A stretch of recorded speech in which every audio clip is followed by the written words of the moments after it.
Guys, ito na nga, dumating yung aking in-order na pang-BP. So, yun, buksan natin. Bumabounce pa siya, oh. Bumabounce. Buksan natin. Oh, di ba? Oh, shoutout sa mga seller na ganito mag-packaging. Oh, di ba? Ganito yung bubble wrap. Ganito yung totoong tinatawag na bubble wrap, di ba? Oh, yan, buksan natin. Yun. Oh, di ba? Naka-fix. Ang hirap alisin. Yan. Ito na yung order natin na electronic arm sphygmomanometer. O, di ba? Ito, buksan natin. Check out na kayo nito dyan sa yellow basket sa baba. Para hindi na kayo pumupunta sa barangay hall, sa clinic, para magpa-check ng BP. BP stands for blood pressure. Yun. Para lang sa mga hindi nakakaalam. So, yun. Meron tong kasamang, ano tawag dito? Connector. Papasok nyo yan dito sa port. Yun. At hindi po ito rechargeable ha. Pag gagamitin, pwede nyo itong isaksak kung walang battery. Yan, may kasama na itong battery. Yan, 4 na battery. Kapag wala dito nakalagay na battery, pwede nyo gamitin. Ito, kuha lang kayo ng adapter, saksak nyo sa outlet, yun, naganda na siya. Tapos, meron din ng kasamang manual. Yan, ayan yung manual. Bahala na kayo magbasa yan. Tapos tuturuan ko kayo kung paano to gamitin. Yan ha. Ito, tawag dito is cuff. C-U-F-F ha, hindi yung kubo. Yun, sasaksak nyo lang yan dito. Yun, saksak nyo lang. Tapos ito, ipapasok nyo sa arm nyo. Sa arm, dito sa arm. Ha? Hindi ko na ipapakita kasi nasa likod yun ng camera. Yun, papasok nyo lang dito sa may, sa may lusutan. Dito nyo ilulusot yung kamay nyo, papunta sa braso nyo. Diba?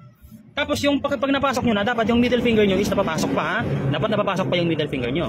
Huwag masyadong mahigpit ha. Yun, ilalagay ko na. So yun, pakalagay nyo. Ganito lang, napakadaling gamitin. Itong nakikita nyo nakasulat dito is yung plastic cover yan. Hindi ko pa kasi siya tinatanggal eh. So yun, pipindutin nyo lang itong start. Yan. Automatic, magpapump yung cuff. Yun, antayin nyo lang. And then kung ano yung lumabas yan, kung ano yung lumabas dyan, yan yung result ng blood pressure nyo. Yung BP nyo. Kasi tingin ko magiging high blood to kasi pagod ako eh. Basta papakita ko lang sa inyo ha. Yan, napakasimple lang gamitin. Wait lang natin.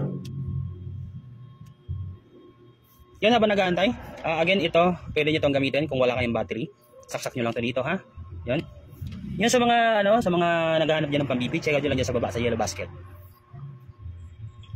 Itong mga nakalagay dito, may mga naman to. May mga nakalagay naman dito sa manual.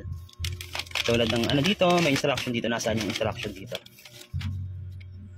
Yan, bumaba na.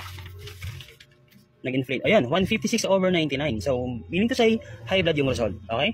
Tapos yun, pag dito naman, may mga ina-adjust kasi dito eh. Tulad dito, nakikita nyo tong nakalagay na to. Lapit ko. 352. Tapos, August 27.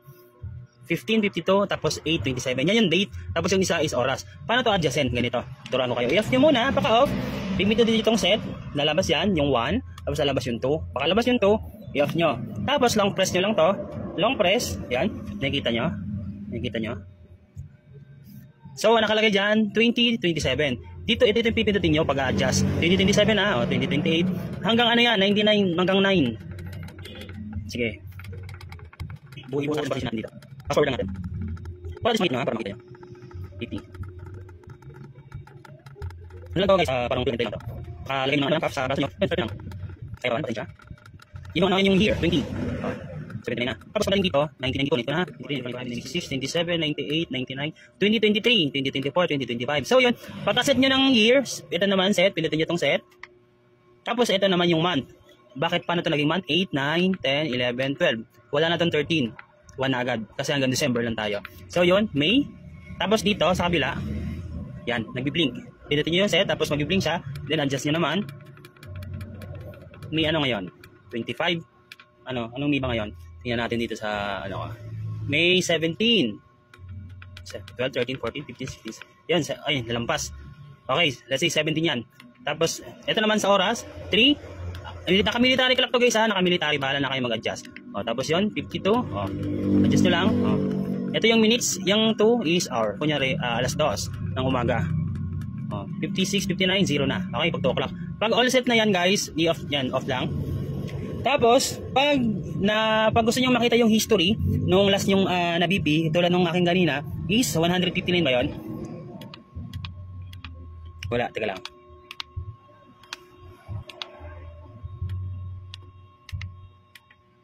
Wala eh. Nag-save to ng guys, ng history. Teka lang.